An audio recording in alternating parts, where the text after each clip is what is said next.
Ici, les conditions de vie sont on ne peut plus minables.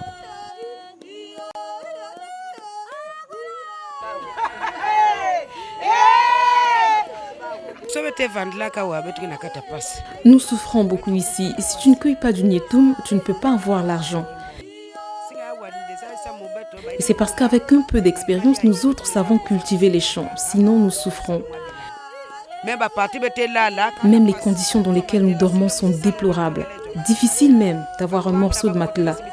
De l'autre côté de Sibiti, les autres ont des avantages. Mais chez nous, on demande même de l'argent aux enfants à l'école. Et pourtant, l'État sont ça, bongo.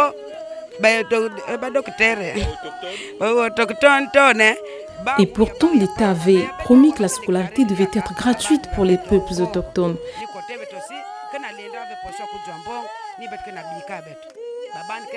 Nous n'arrivons pas. Et faute d'argent, les parents sont obligés de garder les enfants à la maison.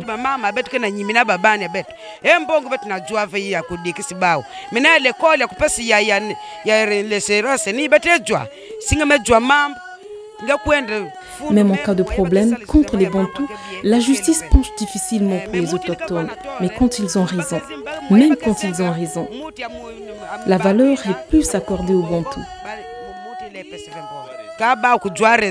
Donc, il y a beto menga, il y a corbeau, il y a baou, il y a canwa pour kibulina, il y a baou, il y a valeur. Il n'y a pas de table ici. Une maison vide, même pas de matelas. Un matelas peut nous faire plusieurs années, voire 3 ou 4 ans, jusqu'à ce qu'il s'abîme. Où allons-nous avoir l'argent?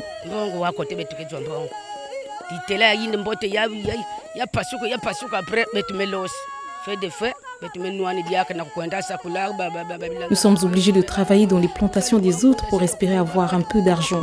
Même pour s'acheter un savon, c'est difficile. Nous sommes deux, moi, mon mari avec les 2 grands enfants et 4 plus petits.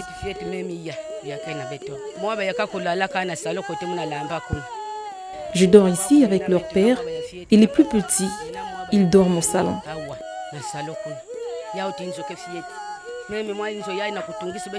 Même cette maison est une œuvre de charité d'un blanc dont nous avons sollicité de l'aide.